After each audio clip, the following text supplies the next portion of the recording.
नमस्कार दोस्तों, महाकुंभ में किस घाट पे स्नान करना चाहिए। दोस्तों, महाकुंभ में स्नान करने के लिए कई घाट हैं और हर घाट का अपना अलग महत्व है। इनमें से कुछ प्रमुख घाट इस प्रकार हैं।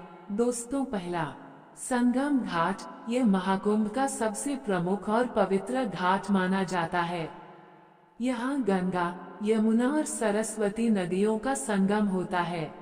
धार्मिक मान्यताओं के अनुसार इस घाट पर स्नान करने से सभी पापों का नाश होता है और मोक्ष की प्राप्ति होती है। संगम घाट पर स्नान करने का विशेष महत्व है। यहाँ 3 नदियों का संगम होता है, जिसे त्रिवेणी संगम कहा जाता है। इस संगम में स्नान करने से आत्मा की शुद्धि होती है और मोक्ष का मार्ग प्रशस्त होता है। संगम घाट पर स्नान करने के बाद आप यहाँ की आरती में भी शामिल हो सकते हैं। यह आरती बहुत ही भव्य और दिव्य होती है। दूसरा, दशाश्वमेध घाट। इस घाट का भी धार्मिक महत्व बहुत अधिक है। कहा जाता है कि यहाँ भगवान ब्रह्मा ने 10 अश्वमेध यज्ञ किए थे। महाकुंभ के दौरान यहाँ की गंगा आरती और पूजा बहुत प्रसिद्ध है। इस घाट पर स्नान करने से 10 प्रकार के पापों का नाश होता है। यहाँ की गंगा आरती में शामिल होने से मन को शांति मिलती है और पुण्य की प्राप्ति होती है। तीसरा, केदार घाट। ये घाट भगवान शिव को समर्पित है। यहाँ स्नान करने से भगवान शिव का आशीर्वाद प्राप्त होता है। इस घाट पर स्नान करने से शारीरिक और मानसिक कष्टों से मुक्ति मिलती है।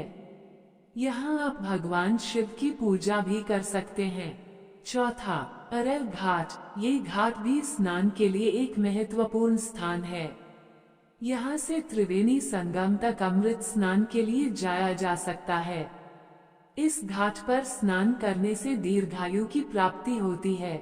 यहाँ आप नौक विहार का भी आनंद ले सकते हैं। इन घाटों के अलावा आप अन्य घाटों पर भी स्नान कर सकते हैं। महाकुंभ के दौरान सभी घाटों का अपना अपना महत्व होता है। आप अपनी सुविधा और धार्मिक मान्यताओं के अनुसार किसी भी घाट पर स्नान कर सकते हैं। दोस्तों, यहाँ महाकुंभ के कुछ और प्रसिद्ध घाटों का वर्णन है। हनुमान घाट। ये घाट भगवान हनुमान को समर्पित है। यहाँ स्नान करने से बल, बुद्धि और विद्या की प्राप्ति होती है।